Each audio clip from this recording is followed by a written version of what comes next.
वेळ झाला, पण विचार मंचावरती एवढी मंडळी उपस्थित आहेत.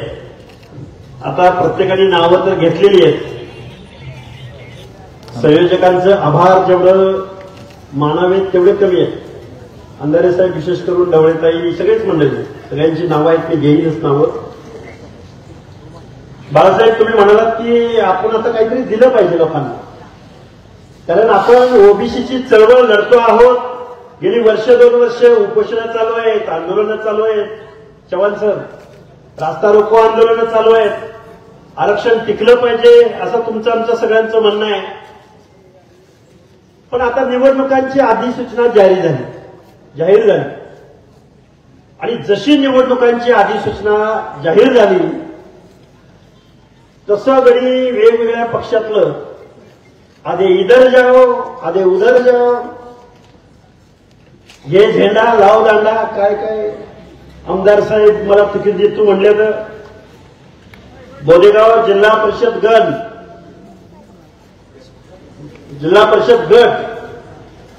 अंधारे साहेब ओपन आहे, पण जिल्हा परिषदेमध्ये मेंबर होणार तो ओबीसीचा, हे मी तुम्हाला लिहून देतो. पण आपलं लाख मोलाचं मत कुणाला विकायचं नाही, नाहीतर नवे पर्व ओबीसी सर्व. आता जुने ओबीसी नवे ओबीसी ते काय आता सांगायची आवश्यकता नाही. खरं तर बोदेगाव जिल्हा परिषद गणाचा निकाल हा ओबीसीच्या बाजूने असेल. किती 37,000-38,000 40,000 मतं असतील या जिल्हा परिषद गणामध्ये. किती हजार? अरे ठरवा किती? चला 50,000 पकडू आपण सरासरी. पण ओबीसीचं मतदान हे त्यामधले 60 ते 70% या गणामध्ये आहे, याची कल्पना आहे तुम्हाला. आणि आता फक्त जिल्हा परिषद गण बोदेगाव बद्दल बोलत नाही मी, आता विचारमंचावर सगळी मंडळी उपस्थित आहेत. सुरेश आव्हाड साहेब आहेत, झारगड साहेब आहेत, माऊली शिरसाट आहेत, आमचे मित्र अरुण जाधव साहेब आहेत, शेटे साहेब आहेत, संगीताताई, आमचे दिलवाले साहेब, चव्हाण सर, आमचे बाळासाहेब, आमचे नेते आहेत, रामशेठ अंधारे, बजरंग सानप, बैराम खटके. आता मी हे बघा सगळ्यांची नावं ही लढणारी माणसं आहेत आणि प्रत्येक तालुक्यामधली आहेत. आता जिल्हा परिषदेला जर तुम्हाला आम्हाला तिकीट नाही दिलं या वेगवेगळ्या पक्षांनी, आता बघा अजून एक सांगतो, या लोकांची गंमत काय होणार आहे बाळासाहेब, पक्षाचं आमदारच ना गडी हे सगळं आमदार खासदार तिकीट देणार तुम्हाला, कारण आता लगेच काय आपल्या विरोधात जातील अशी परिस्थिती नाही. तिकीट तुम्हाला देणार, पण बंडखोर गडी मात्र आपला उभा करणार माझ्याकडं, पण तुला निवडून आलं पाहिजे. आणि तुम्हाला काय म्हणणार, तुम्हाला तिकीट दिलंय, आता लढायचं काय हारायचं तू ठरव. त्यामुळं गंमत, कारण ही निवडणूक कार्यकर्त्यांची निवडणूक आहे, ही निवडणूक आमदार खासदारांची निवडणूक नाही. ही निवडणूक कुठली आहे, गावातली, बावकीत, पाहुणे आरावळामध्ये, जातीमध्ये. त्यामुळं माझी तुम्हाला हात जोडून कळकळीची विनंती आहे, बोदेगाव गणामध्ये ओबीसीचा माणूस निवडून येणार हे मी आज लिहून देतोय.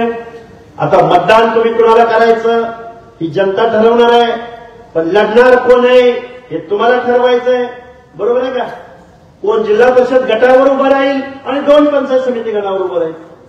त्यामुळं माझी तुम्हाला हात जोडून कळकळीची विनंती आहे, रिझर्वेशन संदर्भात काय बोलावं, किती बोलावं, अनेक वक्ते बोललेले आहेत. माझ्या अगोदर ऍडव्होकेट मंगेश ससाणे साहेबांनी तुमच्यासमोर एकदम सविस्तर लिगल बाजू तुमच्यासमोर मांडलेली आहे. आणि आम्ही तर नेहमी बोलत आलोय, उपोषणे किती करायची, बोलायचं किती, टीव्हीवर किती बोलायचं, मीडियात किती बोलायचं. त्यामुळं बांधवांनो, तुम्हाला आम्हाला सगळ्या लोकांना एकत्रित यावं लागेल, तुमच्या आमच्या हक्क अधिकार टिकवावे लागतील. हे हक्क अधिकार जर टिकले नाहीत तर तुमच्या आमच्या पुढच्या पिढ्यांना पंचायतीचा मेंबर, झडपीचा मेंबर, सरपंच होता येणार नाही. मी लिहून देतो तुम्हाला. आता आमदार खासदार शोधायचं म्हणजे दुर्बीण लावावं लागतील. म्हणून माझी तुम्हाला हात जोडून कळकळीची विनंती आहे, तुम्हाला आम्हाला पंचायत राजमधलं आरक्षण टिकवायचं असेल तर 2 सप्टेंबरचा JR रद्द झाला पाहिजे. यासाठी जी लढाई या महाराष्ट्रामध्ये सुरू आहे, या लढाईमध्ये सगळ्या नेत्यांनी सामील झालं पाहिजे. आणि नेत्यांनी सामील होत असताना पक्ष, पार्टी, जात, पात याच्या पलीकडे जाऊन ओबीसीचं आरक्षण म्हणजे ताटातलं आरक्षण टिकलं पाहिजे, यासाठी लढाई लढली पाहिजे. आता उद्या परवा निवडणुका लागू झालेल्या आहेत. इथल्या राज्यकर्त्यांच्या लोकांच्या मनामध्ये, इथल्या पक्षांच्या मनामध्ये धडकी भरल अशा पद्धतीचं तुमचं मतदान पण दिसलं पाहिजे. नाहीतर गावगाड्यातली सगळी माणसं, 18 पगड जातीची माणसं पक्षाच्यासाठी भांडू नका. आमच्या ओबीसीच्या आरक्षणाच्या बाजूनं कोण कोण बोललं. आता मी कुठं आलोय, तुम्ही सगळेजण मंडळी कुठं आलेले आहात? बोदेगाव मध्ये आलेलो आहोत. बोदेगाव तालुका कुठला? शेवगाव तालुका. आणि शेवगाव तालुक्याचा जिल्हा कुठला? अहिल्यानगर जिल्हा. मग अहिल्यानगर जिल्ह्याचा नेता कोण? विखे पाटील. आता विखे पाटील काय बोलले? जाधव साहेब, विखे पाटील बोलले की आता ओबीसीच्या नेत्यांनी मराठा आरक्षणाला विरोध करायचं बंद करावं. आणि त्यात ते बोलता बोलता पुढे काय बोलले आमदार साहेब? ते बोलता बोलले की आम्ही मराठा समाजानं तुम्हाला आरक्षण मिळताना आम्ही कधी विरोध केला. एवढं बेजबाबदार चिल्लर वक्तव्य आहे. अरे विखे पाटील, अरुण जाधव साहेब, विखे पाटलांचा आणि त्यांच्या घराण्याचा आणि आरक्षणाचा काय संबंध आहे का? काही मात्र संबंध. सामाजिक न्याय कशाबरोबर खातात हे विखे पाटलांच्या घराण्याला काय माहिती? आणि ते जर त्यांना माहित असतं तर विखे पाटील नावाचा बेजबाबदार बिंडो माणूस अशा पद्धतीचं वक्तव्य केलं असतं का? अरे विखे, तुमच्या बापजाद्यांनी कारखाने चालवले, वाहिन्या चालवल्या. तुम्हाला कुठलीही विचारधारा नाही विखे पाटलांना. शिवसेनेची सत्ता आली शिवसेनेत, भाजपची सत्ता आली भाजपमध्ये, काँग्रेसची सत्ता आली काँग्रेसमध्ये. आणि ह्यांना काय करणार? ह्यांनी कुठली कधी लढाई लढली? कधी सामाजिक न्यायाची लढाई लढली? कधी पाण्याविषयी संघर्ष केला? कधी मुस्लिमांविषयी संघर्ष केला? कधी दीनदलितांसाठी काय बोलले? आणि यांना त्या उपसमितीचा अध्यक्ष वारे फडणवीस साहेब. ओबीसी तुमचा डीएनए, ओबीसी तुमचा डीएनए. आणि एका कारखानदाराला तुम्ही मराठा समाजाच्या आरक्षणाच्या उपसमितीचं अध्यक्ष केलं. आणि त्या विखे पाटलांना, बरं का, त्या विखे पाटलांना असं वाटायला लागलं की मी आता महाराष्ट्राचा मुख्यमंत्रीच झालो. स्वप्न बघायला लागला. आणि याच्या मागे 2 किंवा 3 आमदार नाही, जिल्ह्यातले तर आहेत का नाही याचं संशोधन करावं लागेल. अरे या महाराष्ट्राचा मुख्यमंत्री बनायचंय. अरे 12-13 करोड जनतेच्या दायित्वाची दखल घ्यावी लागल, त्यांच्यावर बोलावं लागल. महाराष्ट्रात ओबीसी राहतात, भटक्याविमुक्त जाती जमाती राहतात, दीनदलित राहतात, अल्पसंख्याक राहतात. काही बोलता तुम्ही विखे पाटील. म्हणजे या विखे पाटलांना सांगायचंय, म्हणजे ते पॅनल घेऊन इथं येणार आहेत. अरुणजी जाधव साहेब, या विचार मंचावरच्या सगळ्या लोकांना माझे हात जोडून विनंती आहे. सगळे 72 लढलेत विधानसभेला, सगळे तुम्ही पण लढलाय की नाही? अरे महामानव डॉक्टर बाबासाहेब आंबेडकरांनी तुम्हाला शासनकर्ते जमात व्हा म्हणून सांगितलं. काय म्हणून सांगितलं? शासनकर्ते जमात व्हा, राज्यकर्ते जमात व्हा. तुम्ही काय बनला? हातामध्ये कटोरा घेतला, आम्हाला आरक्षण द्या, आम्हाला बजेट द्या, आम्हाला महामंडळ द्या, आम्हाला अनुदान द्या, आमच्या महामंडळाला पैसे द्या, आम्हाला झडपीचं तिकीट द्या, आम्हाला पंचायतीचं तिकीट द्या. डॉक्टर बाबासाहेब आंबेडकरांना हे अपेक्षित नव्हतं. डॉक्टर बाबासाहेब आंबेडकरांनी तुम्हाला सांगितलं होतं, पूर्वी राजा राणीच्या पोटी जन्माला यायचा, आता राजा मतपेटीद्वारे जन्माला येतो. आणि आता तुम्हाला राज्यकर्ते जमात बनावं लागेल. आणि तुम्ही काय बनला? मागतकरी जमात. असंच म्हणले होते का डॉक्टर बाबासाहेब आंबेडकर तुम्हाला राज्यकर्ते जमात बनलं पाहिजे? कारण महामानव डॉक्टर बाबासाहेब आंबेडकरांनी तुमच्या आमच्या मताला लाख मोलाची किंमत प्राप्त करून दिली. टाटा बिर्ला अंबानीच्या मताला जेवढी किंमत, तेवढीच गावगाड्यामध्ये ऊसतोड मजुराच्या मताला सुद्धा तेवढीच किंमत, दीनदलिताच्या कष्टकऱ्याच्या पालामधल्या माणसाच्या मताला सुद्धा तेवढीच किंमत. बरोबर आहे का? विखे पाटलांनी बटन दाबलं की 10 मतं पडते ती, आणि तुम्ही इथं बसलेल्या एखाद्या माणसानं बटन दाबलं की 1 मत पडतं. असं काय आहे का? नाही ना. तुम्हाला आम्हाला मताची किंमत कळली पाहिजे. आज गोदेगावमध्ये एवढी मंडळी जमलेली आहे. खूप वेळ झालं सभा चालू आहे. तुम्ही खूप वेळ झालं इथं बसलेले याचंही आम्हाला भान आहे. पण तुम्ही इथं सगळे आलेले आहात. तुम्हाला आता जाती जातीमध्ये भांडून चालणार नाही, तर जाती जातीची युती करावी लागेल आणि राजकारणाची आणि समाजकारणाची शेती करावी लागेल. करावी लागेल का नाही करावी लागेल? बरोबर आहे का बाबांनो? या महाराष्ट्रामध्ये आता सत्ताधारी माननीय देवेंद्र फडणवीस साहेब या महाराष्ट्राचे मुख्यमंत्री आहेत. अरे भरपूर झाले आर्थिक नियोजन तुमचे. समृद्धी महामार्ग झाला, हजारो कोटी रुपये. कोस्टल रोड पूर्ण झाला, हजारो कोटी रुपये. पुणे मुंबई हायवे पूर्ण झाला, हजारो कोटी रुपये. कारखाने उभे राहिले, हजारो कोटी रुपये. झालं पाहिजे ना, हे सगळं झालं पाहिजे. बरोबर आहे का? महामार्ग झाला पाहिजे. चव्हाण सर, झाला पाहिजे महामार्ग. आव्हाड साहेब, झाला पाहिजे की नाही? रस्ता झाला पाहिजे, कारखाने उभे राहिले पाहिजे, वरली सिलिंग तो पूर्ण झाला पाहिजे. झालं पाहिजे की नाही? पण एखाद्या गोरगरिबाच्या, शेतकऱ्याचं, भटक्या विमुक्ताचं, ओबीसीचं पोरग जिल्ह्याच्या ठिकाणी शिकायला पाहिजे का नाही शिकायला पाहिजे? शिकलं पाहिजे की नाही? ओबीसीची संख्या किती महाराष्ट्रात? देशभरामध्ये किती ओबीसीची संख्या किती सांगा तुम्ही, हात वर करून सांगा. अरे 70% कमी नाही. लिहून घ्या माझ्याकडून कुणीतरी. बिहारची सोशो इकॉनॉमिकल सर्व्हे झाला, आत्ताच झाला. किती आहे बिहारमध्ये ओबीसीची संख्या?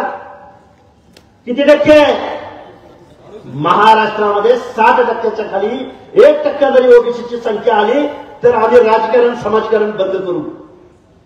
मग एसटी बांधव, मग एसटी बांधव, मग माझ्या मुस्लिम समाजामधली सगळी माणसं, गावगड्यातला माळी, साळी, कोळी, केली, हटकर, धनगर, संगर, वंजारी, लोणारी, परीट, गुरव, गडशी, नाभिक, सुतार, लोहार, वडार, बेलदार, माझ्या मुस्लिम समाजामधला छप्परबंद, कासार, तेली, तांबोळी, बागबान, ही मंडळी कोण आहेत? तुमच्याबद्दल कोण बोलणार? आता इथं अरुण जाधव नावाचा इथं एक कोल्हाटी समाजाचं त्यांनीच सांगितलं.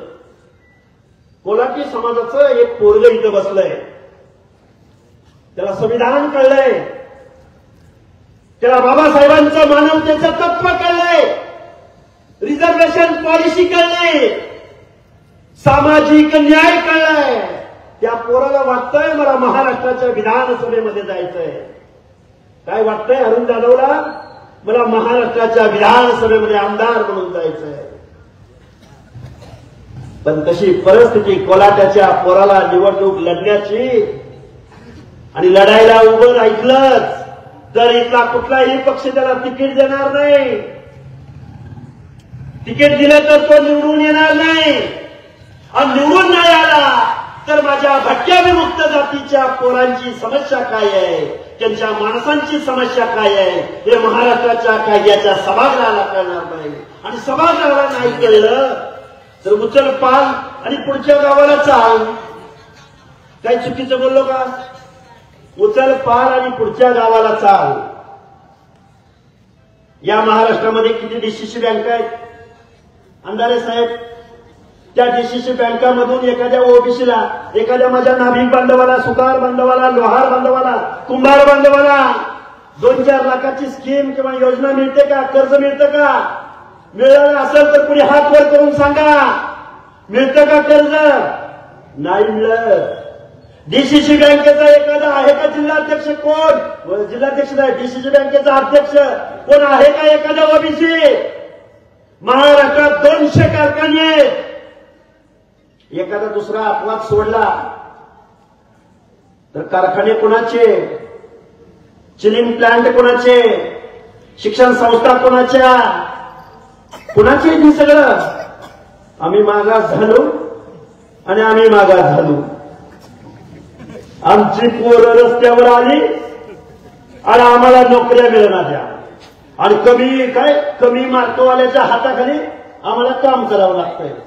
लायकी नसलेल्याच्या हाताखाली आम्हाला आता काम करावं लागतंय. कोण बोललं गेल्या 2 वर्षाच्या कालावधीमध्ये? आरक्षण गरिबी हटवचा प्रोग्राम आहे. आरक्षण मिळाल्यानंतर प्रत्येक घरामध्ये झडपी मेंबर होणार आहे का?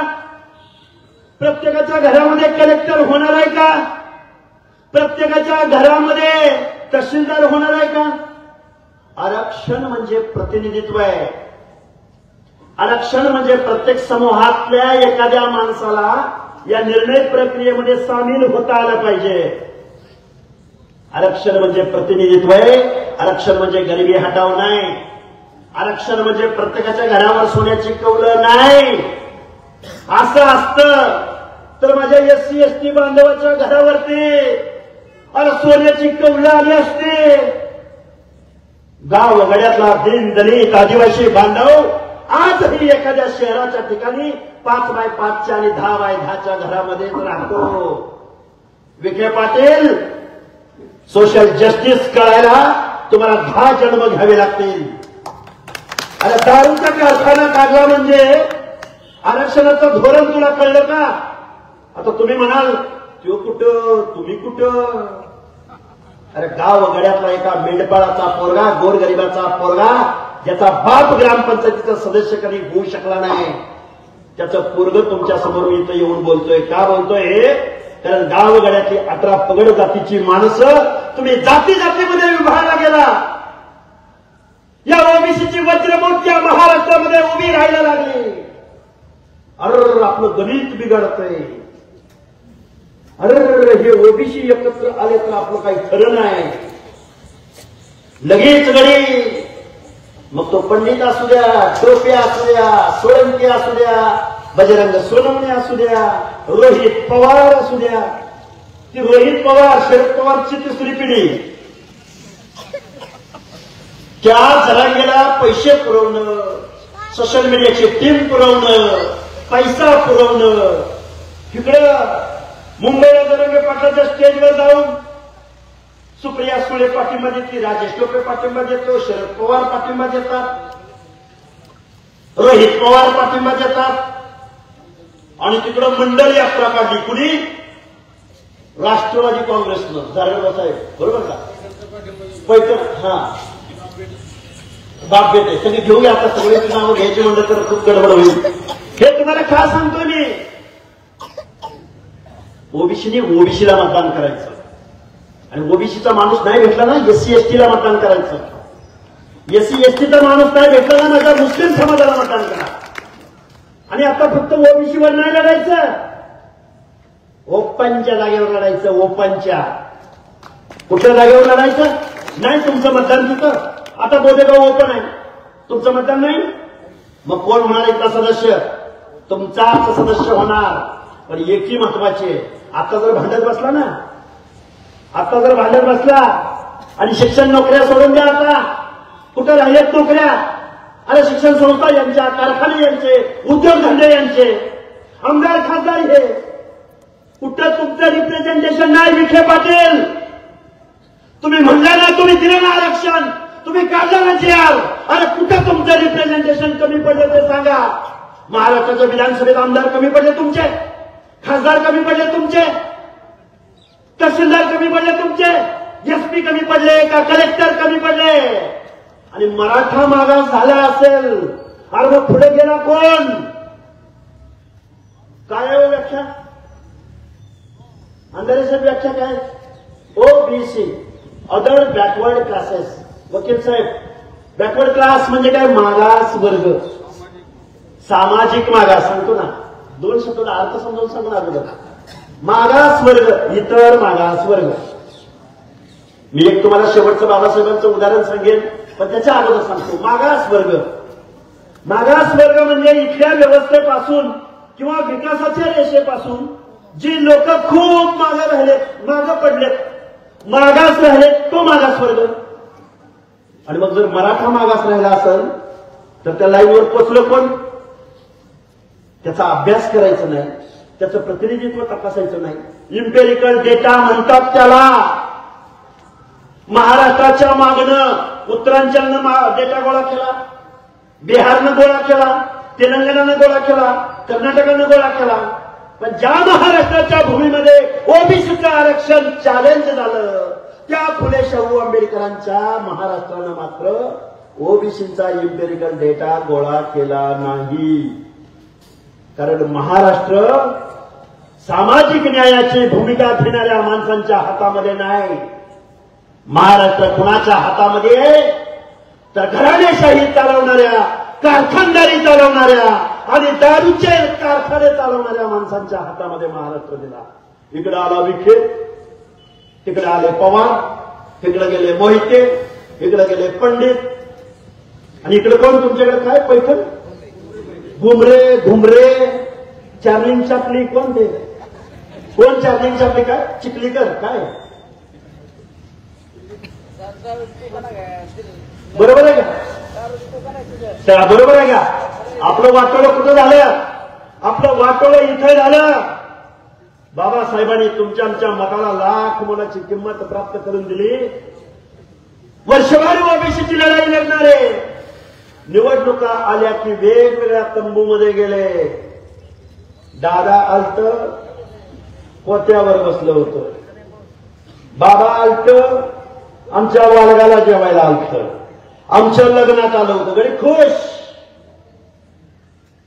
अरे पण तुमच्या आमच्या पुढच्या पिढ्यांचे हक्क अधिकार हिसकावून घेतले जात असताना, ओबीसीची संख्या या महाराष्ट्रामध्ये 50 ते 60% असताना, या महाराष्ट्राचं 7 लाख करोड रुपयाचं बजेट असताना, या फुले शाहू आंबेडकरांच्या पुरोगामी महाराष्ट्रामध्ये आजपर्यंत एकही बजेट असं नाही की 60% लोकांच्या सामाजिक न्यायाच्या योजनासाठी 1% बजेटरी तरतूद.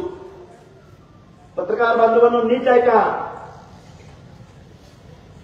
ओबीसी 60% ओबीसी त्यांच्या सामाजिक न्याय हक्काच्या योजनासाठी किती टक्के बजेटरी तरतूद? 1%. 7 लाख करोड पैकी अर्ध्याहून जास्त लोकसंख्येला 1% बजेटरी तरतूद. आणि 1% कशासाठी? शिष्यवृत्ती, आश्रमशाळांची अनुदानं, वेगवेगळ्या महामंडळाला वसंतराव नाईक महामंडळ 10 कोटी, तांडा वस्ती सुधार योजना 50 कोटी, आश्रमशाळा अनुदानं, असं तुटपुंज 1% बजेटरी तरतूद. 1%. आणि कसा ओबीसीचा उद्धार होणार? ओबीसीचं वसतिगृह या महाराष्ट्रामधल्या कुठल्या जिल्ह्याच्या ठिकाणी आहे का? आणि विखे पाटलाचा कारखाना आजारी पडला की त्याला 125 कोटी, 150 कोटी, 232 कोटी कोण देतं? तुम्ही आम्ही गावगाड्यातल्या माणसांनी ज्यांना मतदान केलं, ज्यांना आमदार केलं, ज्यांना खासदार केलं, ज्यांना कारखानदार बनवलं, त्या माणसांनी कारखाने काढलं, त्या माणसांनी दारूचं धंदा काढलं, त्या माणसांनी दुधाचा धंदा केला.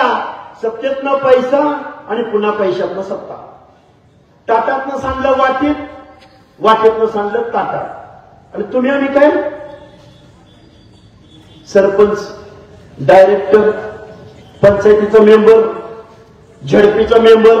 आता पेटी चव्हाण सर माझे झडपी मेंबर आहेत. चव्हाण सर, झडपी मध्ये जाऊन काय काय केलं जातं? रस्ता उखडलाय, रस्त्यावर डांबर टाक, गावातला लाईट गेलाय, लाईट बसव, शाळेचं पत्र उडलेलं पत्र बसव. आणि ते बी किती? आमदाराच्या त्या पालकमंत्र्याचं पाय धरून धरून धरून धरून पार ढायकुतीला येतंय. पंचायत समितीचं आता काही सांगायची गरज नाही आणि ग्रामपंचायतीचं तर काही सांगायची गरजच नाही. तुम्ही आम्ही कुठे आहे? पंचायतीमध्ये. ही जबाबदारी कुठे आहे? गावगाड्यामधल्या पंचायतीचा मेंबर, गावगाड्यामधला सरपंच, गावगाड्यामध्ये सभापती होऊन चालणार नाही. जिथं तुमच्या आमच्या हिताचा कायदा लिहिला जातो त्या महाराष्ट्राच्या विधानसभेमध्ये आणि देशाच्या लोकसभेमध्ये, अरे त्याच्यासाठी भांडा. एक स्वर्गीय गोपीनाथराव मुंडे नावाचा माणूस या महाराष्ट्रामध्ये जन्माला आला की नाही? कुठला माणूस? बीड जिल्ह्यातला नाथरा गावचा देशाच्या संसदेमध्ये गेला. भगवानगडावर बोलायला लागला की काय बोलायचं माहितीये का? मला भगवानगडावरून दिल्ली दिसते म्हणले की नाही? आणि दिल्लीत गेले की नाही? कारण गावगड्यातल्या 18 पगड जातीच्या मनामध्ये विश्वास निर्माण करायचं काम कोणी केलं तर ते स्वर्गीय गोपीनाथराव मुंडेंनी केलं. केलं की नाही केलं? मग आता ओबीसी कसा एक करायचा? ओबीसीचं आरक्षण गेलंय, ओबीसी एक होईना. ओबीसीचे हक्क अधिकार हिसकावून घेतलेत, ओबीसी एक होईना. ओबीसी हा सायलेंट व्हॉइस आहे. पत्रकार बांधवांना माझं सांगणं आहे, देशभरामधला ओबीसी जागा झाला, पण माझ्या महाराष्ट्रामधला ओबीसी जागा झाला नाही. त्याचं कारण चव्हाण सर असं आहे, ज्यावेळी ओबीसी म्हणून लढायची वेळ आली, ज्यावेळी टाटातलं आरक्षण वाचवायची वेळ आली, त्यावेळी तुमच्या आमच्या जातीमध्ये भांडणं लावली जाणार आहेत. पण त्याच्यापासून आपण सावध राहिलं पाहिजे. आपण आपल्या वेगवेगळ्या जातीच्या लढाया असू शकतात. 450 जातींना एकत्र आणणं जाधव साहेब खूप अवघड आहे. पण ज्यावेळी कर्नाटकचा मुख्यमंत्री सिद्धरामय्याकडे आम्ही पाहतो, त्यावेळी ही गोष्ट अवघड वाटत नाही. म्हणून माझी या बोदेगावमधल्या सगळ्या लोकांना हात जोडून कळकळीची विनंती आहे. तुमचं आरक्षण आज गेले म्हणून मी सांगतोय, जबाबदारीने सांगतोय. परत कधीतरी एक तासभर बोलेन. तुमचं आज रोजी आरक्षण गेलंय, कारण तुमचा कुठेतरी एखादा सरपंच, एखादा पंचायतीचा मेंबर झेंडावंदनाची दोरी वडत होता. मग गावचं पाटील आम्ही, आमदाराचा चेला बी, वसुली एजंट बी, पण गावचा सरपंच म्हणून कोण झाले? तांड्यावरची बंजाराबाई झाली किंवा माळ्याच्या, काळ्याच्या, कोळ्याच्या, तेल्याच्या घरचा माणूस झालाय. याचं दुखणं या मंडळीला होतं, म्हणून तुमचं ओबीसीचं आरक्षण संपवलंय. आणि त्याला साथ कुणी दिली तर इथल्या आमदार खासदारांनी दिली. त्याला साथ कुणी दिली तर सगळ्या पक्षाच्या प्रमुखांनी दिली. सगळ्या, एका दुसरा अपवाद सोडला बाळासाहेब आंबेडकरांसारखा, तर बाकी सगळ्या लोकांनी या आरक्षणाचं संपवण्याचं जे कारस्थान या महाराष्ट्रामध्ये झालं, ही सगळी मंडळी त्यामध्ये सामील झाली. खूप जबाबदारीनं बोलतोय, खूप विचारानं बोलतोय. ओबीसीचं आरक्षण आज रोजी संपलेलं आहे. आता बळीराम तात्यांनी सांगितलं, अंतरवली सराटीमधला पोलीस पाटील कोण झाला? अंतरवली सराटीचा पोलीस पाटील, ज्याचं मेरिट कमी होतं, बोगस कुणबी सर्टिफिकेटद्वारे अंतरवली सराटीचा पोलीस पाटील ज्या गावात जरांगी उपोषणाला बसला, त्याच गावामधलं ओबीसीचं आरक्षण चालू झालं. तुम्ही आम्ही अरे बाबांनो, ओबीसीच्या आरक्षणाला आजचा विरोध नाही. देशाला स्वातंत्र्य 47ला मिळालं, घटना अस्तित्वात 50ला आली. तुम्हाला आम्हाला आरक्षण खरं कायद्यानं मिळालं 1994ला. 28, 29, 30 वर्ष झाली असतील. माझी तुम्हाला हात जोडून कळकळीची विनंती आहे, बाबासाहेबांना सुद्धा ओबीसीला आरक्षण देताना विरोध झाला. 340वा कलम डॉक्टर बाबासाहेबांनी राजीनामा दिला. त्यावेळी सरदार वल्लभभाई पटेल, एकच किस्सा सांगतो आणि माझं मी भाषण थांबवतो.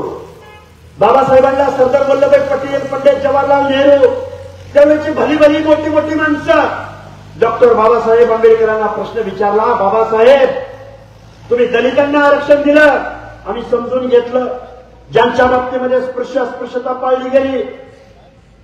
बाबासाहेब तुम्ही आदिवासींना आरक्षण दिलं, जे जंगलामध्ये राहिले, जंगल, पाणी आणि एकदम डोंगरात राहिले त्यांना आरक्षण दिलं, तेही आम्ही समजून घेतलं.